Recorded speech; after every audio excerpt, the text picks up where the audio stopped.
منافقین صحابہ جو تھے نا اس وقت، وہ حضور پاک صلی اللہ علیہ وسلم کے پاس آ رہے تھے کہ ہمارے گھر اور بال بچے خطرے میں ہیں، ہمیں جانے دیں. ان کو یہ نہیں پتا تھا، اللہ تعالیٰ کہہ رہے ہیں کہ وہ نبی تو اس کا انتظام آلریڈی کر چکے تھے، ان کے بچاؤ کا، بنو قریظہ میں جو لوگ پھنسے ان کے بچاؤ کا انتظام آلریڈی کر چکے تھے. کیسے کر چکے تھے؟ کس وقت بات کی؟ اب وہ شخص ہے تو اس سے پہلے کی بات ہے یا بعد کی بات ہے؟ یہ سوچے نا. اللہ تعالیٰ کہہ رہے ہیں کہ نبی نے تمہارے معاملات کا انتظام آلریڈی کر دیا ہے. کیسے کر دیا حضور پاک صلی اللہ علیہ وسلم نے؟ ابھی سعید بھائی نے کچھ کہا تھا، ابھی آپ جو کہہ رہے تھے دوبارہ بولے نا. نعیم بن مسعود والا سین ہو چکا تھا کہ نعیم بن مسعود کو حضور پاک صلی اللہ علیہ وسلم نے، نعیم بن مسعود نے بیسیکلی کیا. اچھا، نعیم بن مسعود کا رول کیا تھا؟ کیا کرنا تھا انہوں نے؟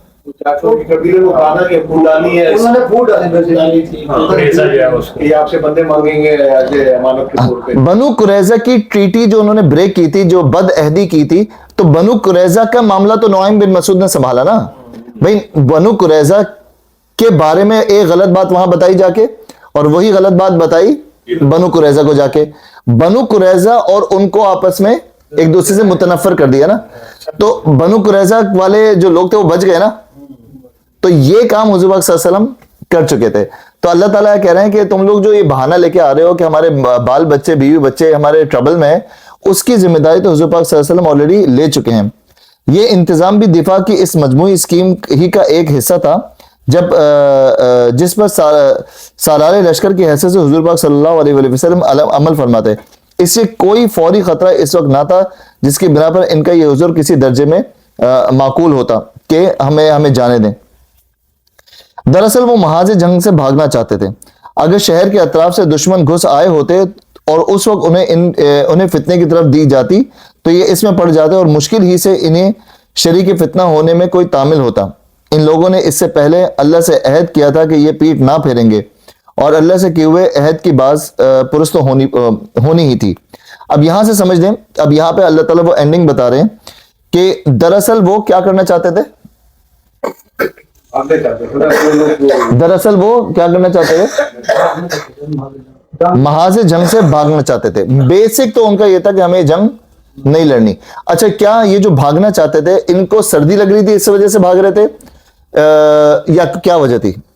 دونوں چیزیں تھی. ڈر بھی تھا کہ مارا نہ جائے، اور زمانہ بھی ٹائم بھی بہت زیادہ ہو چکا تھا، اور لگ رہا تھا چانس کہ ایمان بھی کمزور تھا، چانس بھی تھا کہ اگر وہ حملہ کر دے تو یہ مارے.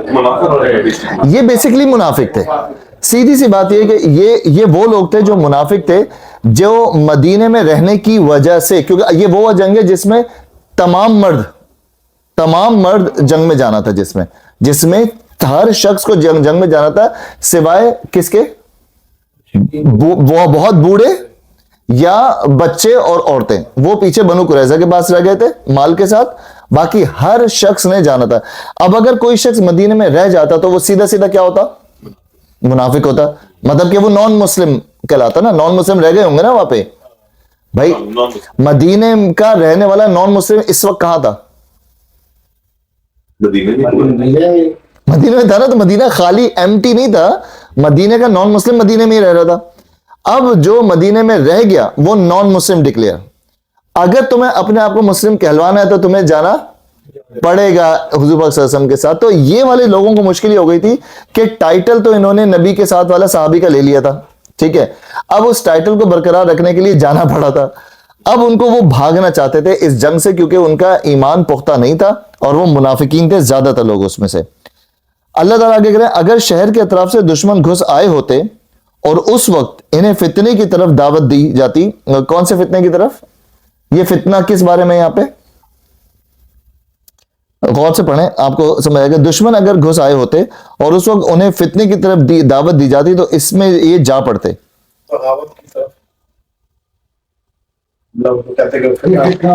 اس آیت کو سمجھ لیں، آپ کو پوری کہانی سمجھ آ جائے گی کہ اللہ تعالیٰ ان کا انٹروڈکشن، ان منافقین کا انٹروڈکشن کرا رہے ہیں. پڑھیں کیا لکھا ہے.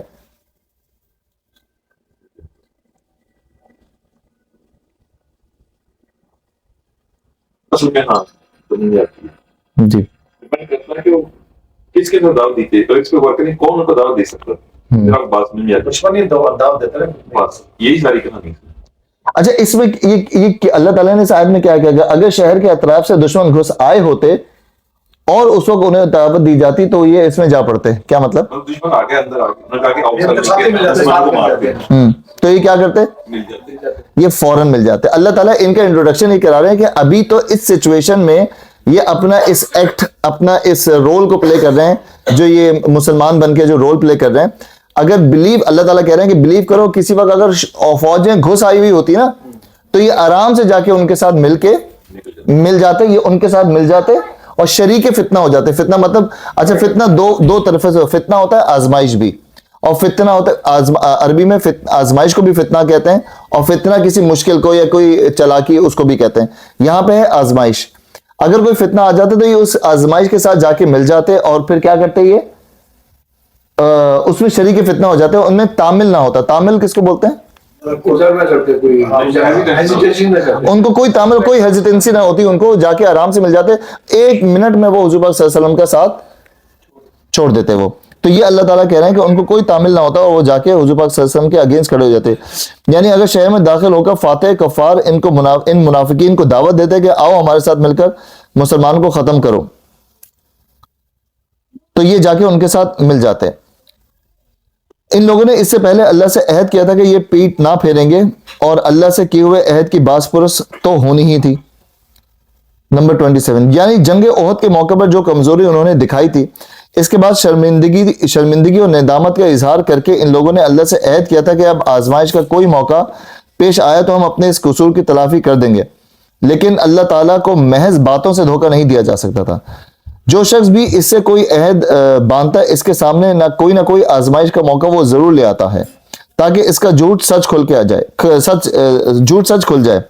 اس سے وہ جنگ احد کے 2 ہی سال بعد اس سے بھی زیادہ بڑا خطرہ سامنے لے آیا, اور اس نے جانچ کر دیکھ لیا کہ ان لوگوں نے کیسا کچھ عہد کیا تھا, کیسا کچھ سچا عہد اس نے کیا تھا. اچھا, اب یہاں پہ یہ بات سمجھ لیں کہ اللہ تعالیٰ یہاں پہ کہہ رہے ہیں کہ کبھی آپ لوگوں کے ساتھ ہوا ہے ایسا کہ آپ لوگوں نے کسی چیز کی اللہ تعالیٰ سے معافی مانگی اور کمٹمنٹ کی ہو کہ اللہ تعالیٰ اب ہوا نا تو میں ایسا نہیں کروں گا, اور وہ آزمائش پھر آ گئی ہو؟ ہاں, سب کی لائف میں ہوتا ہے کچھ نہ کچھ تو ہوتا ہوگا. کمزوری دکھا دیتے ہیں. ہاں, تو اللہ تعالیٰ کی رحمانیت ایسی ہے. شکر آپ آ گئے.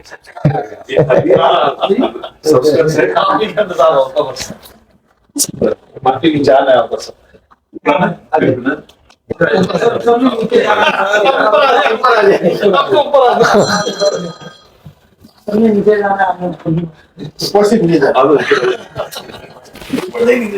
اوپر جانے کا آئے گا تبھی تو نیچے جائیں گے.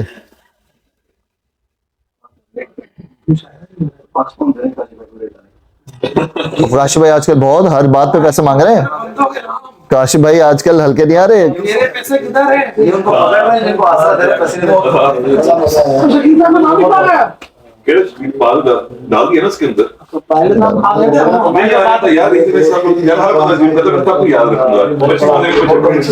اچھا جی, چلیں.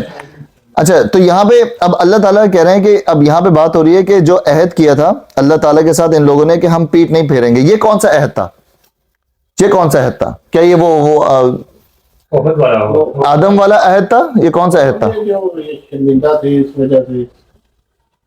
ہے؟ کیا لگتا ہے جی عرفان بھائی, کیا لگتا ہے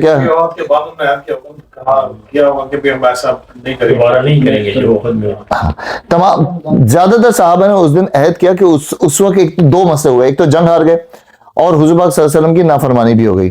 تو اس وقت انہوں نے عہد کیا تھا کہ یا رسول اللہ, اب اگر ہمارے پاس زندگی میں کوئی ایسا موقع آیا تو ہم کبھی بھی ایسا نہیں کریں گے اور آپ کے حکم کی پاسداری کریں گے, اور ہم ایسا نہیں کریں گے کہ آپ کو چھوڑ کے بھاگ جائیں. تو اللہ تعالیٰ کہہ رہے ہیں کہ اللہ تعالیٰ سے تمہارے زبان پہ نہیں جاتا, اللہ تعالیٰ پہ تمہارا ٹیسٹ لے گا. اور یہ ہمارے ساتھ زندگی میں بھی ہوتا ہے. کوئی میں کسی کو جانتا ہوں, انہوں نے پکا وعدہ کیا کہ مجھ سے وائس میسج میں بھی پوچھا بھی مسئلہ یہ, انہوں نے پکا وعدہ کیا کہ میں اب داڑھی رکھ لی ہے میں نے, ٹھیک ہے, اب میں داڑھی نہیں کاٹوں گا, ٹھیک ہے, میں پہلے بھی 1 دفعہ رکھ کے کاٹ چکا تھا, اب میں نہیں کاٹوں گا. ابھی مجھے میسج آیا کہ وہ ان کا مسئلہ یہ ہو رہا ہے کہ ان کو کہیں ایک جگہ جاب پہ جانا پڑ رہا ہے, اور وہ جاب والی یہ ہے کہ اگر تم وہ داڑھی مطلب ہوگے تو تم وہ پراپر ویسے لگو گے, مسلم لگو گے. تو کینیڈا پتہ نہیں کہاں کی امیگریشن تھی, پتہ نہیں کہاں کی تھی, تو وہ ان کو داڑھی کاٹنی پڑ رہی ہے, تو آپ کیا مشورہ دیں گے؟ یعنی کہ مجھ سے کیسا سوال کیا, کیا مشورہ دیں گے؟ میں تو کبھی بھی نہیں کہوں گا ایسا کہ آپ داڑھی کاٹیں, یہ آپ کا امتحان ہے. اگر ایک داڑھی کی وجہ سے آپ کو لگ رہا ہے کہ وہ جاب مل جائے گی یا نہیں مل جائے گی, تو کیا برکت رہے گی, کیا اس میں نہیں رہے گی. تو اگر آپ اب میں نے کہا کہ اب مطلب کسی نے مجھ سے کہا کچھ عرصے پہلے, کسی نے کہا کہ بس میں نے اللہ تعالیٰ سے وعدہ کیا ہے کہ اب میں سگریٹ نہیں پیوں گا, ٹھیک ہے. تو پھر کیا ہوا کہ تھوڑے دن بعد انہوں نے ویپ لے لیا, ہاں ویپ لے لیا. سن تو لے آگے, رکو ذرا, تھوڑے دن بعد ویپ لے لیا. ویپ لیتے لیتے انہوں نے کہا کہ یہ ویپ اور وہ تو سیم ہی ہے, تو ویپ کیا فرق پڑا, واپس بیک ٹو. تو اللہ تعالیٰ کبھی کبھی امتحان لیتا ہے آپ کا, کبھی کبھی آپ اب بلکہ اسی صورت میں آئے گا, اور بہت میں اس آیتوں کا ویٹ کر رہا ہوں جب ہم ڈسکس کریں گے غد بصر. کسی کو پتا غد بصر کیا ہوتا ہے؟ غد بصر پتا کیا ہے؟ نظر نہیں, نظر کو بچانا. غد بصر, غد بصر کہتے ہیں وہ اس صورت میں آئے گا. تو غد بصر کے اپنی آنکھوں کو بچانا. کبھی آپ ارادہ کریں نا کہ بھائی میں اب کسی نامحرم پہ نظر نہیں ڈالوں گا, ٹھیک ہے,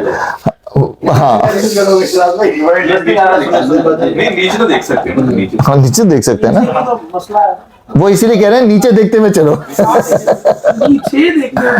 وہ کہہ رہے ہیں نیچے نیچے کو دیکھ کے چلو, تو کیوں سامنے تو سمندر ہے, دکھنا ہی کچھ نہیں ہے, نیچے سب دکھے گا نا, بس ٹھیک ہے. تو یہی تو اگر آپ جب بھی ارادہ کرتے ہیں نا کہ میں کچھ ایسا کام نہیں کروں گا, اتنے ہی مواقع آپ کے سامنے کھل کھل کے آتے ہیں. ایسا بنی اسرائیل کے ساتھ بھی ہوا تھا. کیا ہوا تھا کہ کسی چیز کا اللہ تعالیٰ نے ان سے وعدہ لیا تھا, اور پھر مچھلی کے شکار کا کہ وہ نہیں کریں گے, مچھلی کا بھی تھا کہ 2-3 ہاتھ تھے وہ تو مچھلی کا تو ویسے ہی جان بوجھ کے کیا تھا نہیں, لیکن وہ بولا تھا نا کہ آپ نہیں, نہ کرو شکار. یاسین بھائی صحیح کہہ رہے ہیں. بیسیکلی ہوا یہ تھا, میرے پوائنٹ پہ انہوں نے صحیح کہا ہے کہ اللہ تعالیٰ نے ان سے عہد لیا تھا کہ ہفتے کا دن تم مچھلی نہیں کرو گے, اور اسی دن مچھلیاں ابل رہی ہوتی تھی, ایک دوسرے کو وہ اوپر ہاں کرتے ہوئے جا رہی ہوتی تھی مچھلیاں, اسی دن زیادہ آتی تھی. تو اللہ تعالیٰ کبھی کبھی ایسا آپ کے سامنے کسی چیز کا آپ ارادہ کرے نا, تو اللہ تعالیٰ محبت کرتا ہے نا, اللہ تعالیٰ تمہیں آزماتا ہے, ہمیں آزماتا ہے کہ دیکھو اب میں اپرچونٹی دے رہا ہوں. اب یہ دیکھیں, میں انشاءاللہ میں ویٹ کر رہا ہوں, میں بھرپور میں اس کی تیاری کر کے بیٹھا ہوں. غد بصر پہ جب بھی یہ سورت پڑھاتا ہوں میں, تو اس میں میں بات کرتا ہوں, تھوڑا سا ٹائٹل دے دیتا ہوں کہ غد بصر پہ دیکھیں بہت دفعہ ایسا ہوتا ہے کہ ہم بلا وجہ کے گناہ خریدنے اور گناہوں کے اس میں چکر میں پڑ جاتے ہیں. آپ کو پتہ ہے جو ہم پوسٹ شیئر کرتے ہیں, کسی نامحرم پہ نظر پڑنا بہت بڑا گناہ ہے. پتہ ہے نا آپ کو, غد بصر آپ کی نظر کا آپ کو بچانا ہے. نامحرم پہ نظر پڑی آپ کو گناہ. اب نامحرم پہ کبھی کبھی ہم نظر پڑوا دیتے ہیں. جیسے آپ گروپوں میں کبھی غور کریں, اور اگر آپ نے کبھی غور کیا ہو, الحمدللہ سم الحمد, جب سے آپ میرے ساتھ, میں نے never ever shared any woman post, میں نے کبھی شیئر نہیں کی. میرے اب کیا ہوتا ہے, فلسطین کی تصویریں, ٹھیک ہے, کہ سسٹر ٹک دا شہادہ, آپ نے فلاں کی دے دی, یہ دیکھو کتنا اچھا کوٹیشن یہ میڈم بول رہی ہے. اب جس نے وہ پوسٹ شیئر کی, جتنے لوگ دیکھیں گے, لیڈی کو گناہ, اس بندے کو گناہ, اور آگے بھیجنے والے کو گناہ.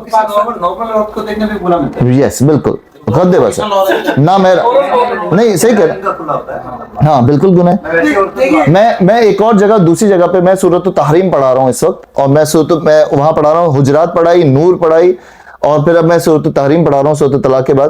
تو وہاں بھی میں نے بتایا کہ عورت کو اس کا ٹرپل دا گناہ ملتا ہے.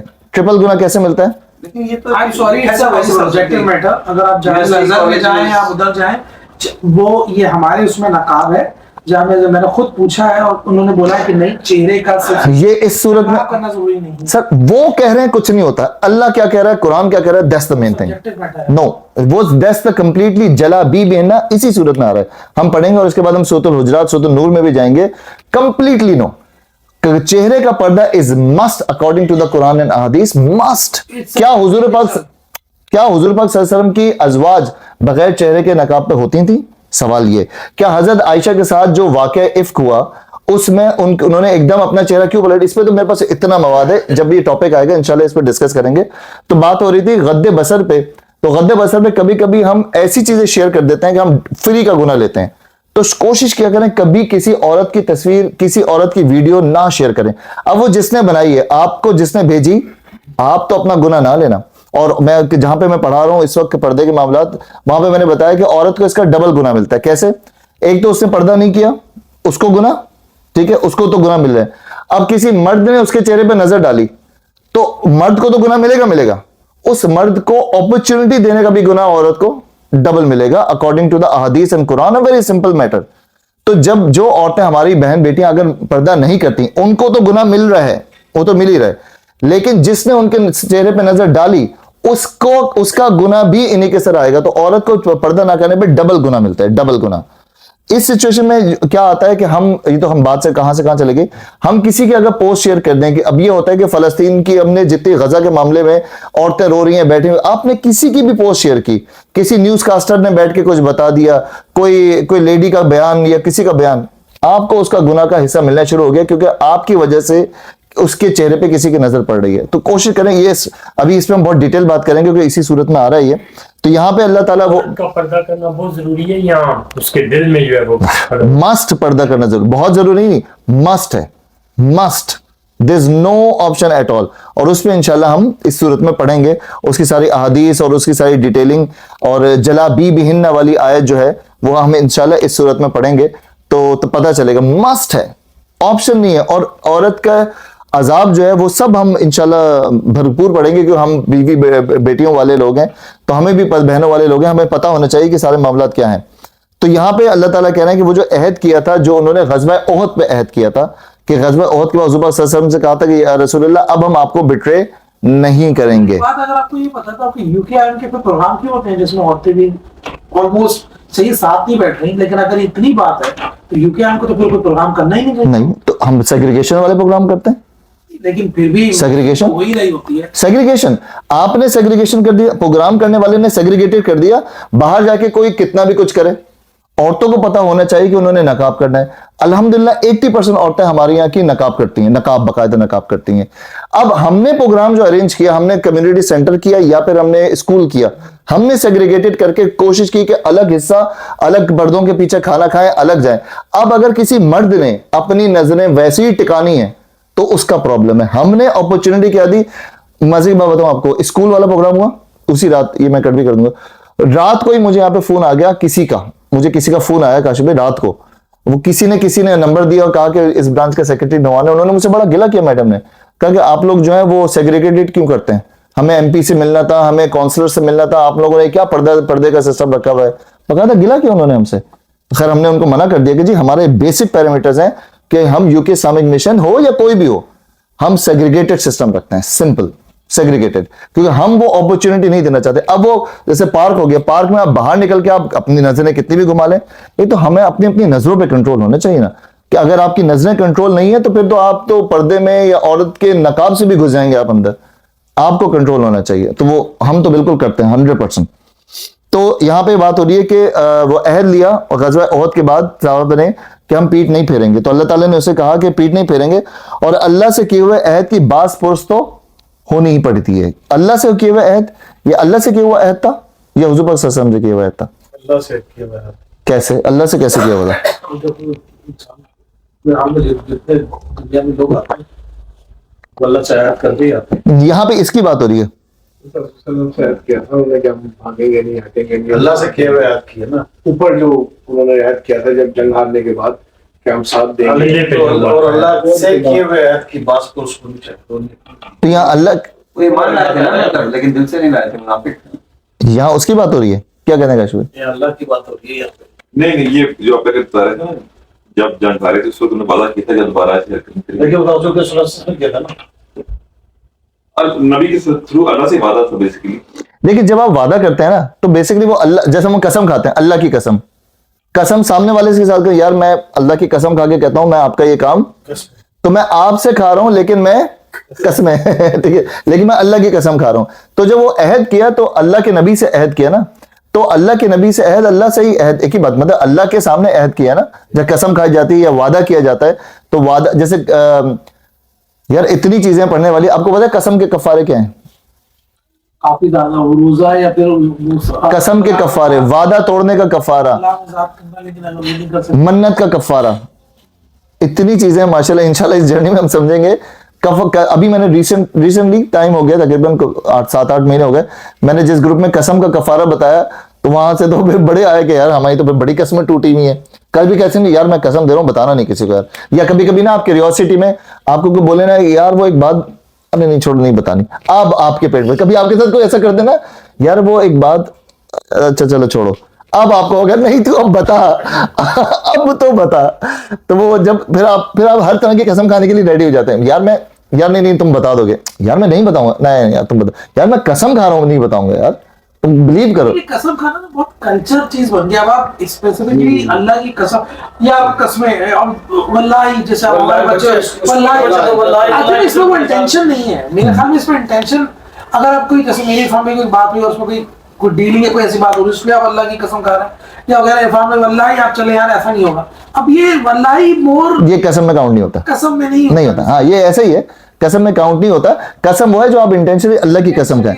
جب ہم قسم کے بارے میں پڑھیں گے تو اس میں آپ کو یہ بھی پتہ چلے گا اللہ کے علاوہ کسی کی قسم ہے نہیں. جیسے اگر آپ ہمیں یار کہاں سے کہاں ہمارے بات موڑ ہے, ماں کی قسم, بچوں کی قسم, تمہیں میری قسم, یار یہ سب ربش ہے, اس کی کوئی قسم نہیں. میرے سر پہ ہاتھ رکھ کے بولو رکھ دے 10 دفعہ, کوئی قسم نہیں ہوتی. قسم ہوتی ہے صرف اللہ کی, اور کس کی ہو سکتی ہے؟ قرآن کی. بڑی صحیح زید بھائی نے کہا قرآن کی ہو سکتی ہے اور اللہ کی ہو سکتی ہے. اس کے علاوہ کوئی قسم اللہ تعالیٰ کی نظر میں اسٹیبلش ہی نہیں ہوتی. قسم صرف اللہ اور قرآن کی ہو سکتی ہے. اس کے ایون ملائکہ کی نہیں ہو سکتی, ایون نبی کی قسم نہیں ہو سکتی, کسی کی قسم نہیں ہو سکتی. تو آج تک آپ کو جتنی سر کی قسمیں دیکھے کچھ لوگوں نے اگر روکا ہوا ہوگا نا تو مذاق کر رہا ہوں, مطلب ویسے کسی نے کسی کا اگر آپ نے ٹرسٹ بریک نہیں کرنا تو ویسے تو آپ رکھیں اس پہ, لیکن قسم نہیں ہے, وہ قسم کے زمرے میں نہیں آتی ہے. تو یہاں پہ اللہ تعالیٰ سے کہ وہ عہد, مطلب کہ وہ جو اللہ اور اللہ کے نبی کے ساتھ جو عہد کیا اس کے بارے میں بات ہو رہی ہے.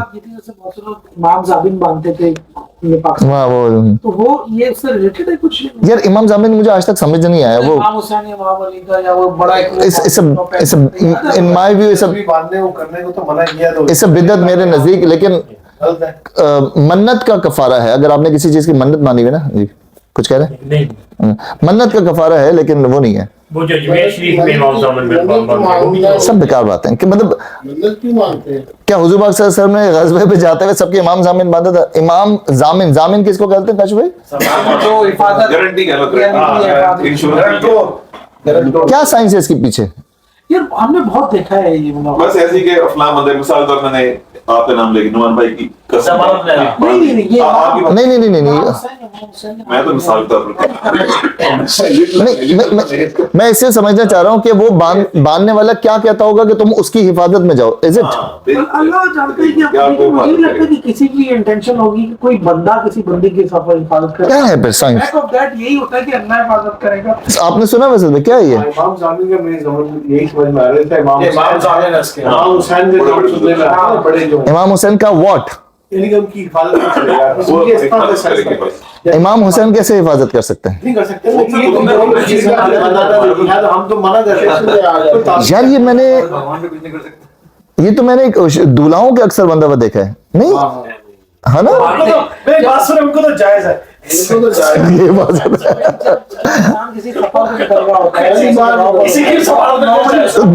دولہا کیڑے سفر میں نکل رہے کسی کی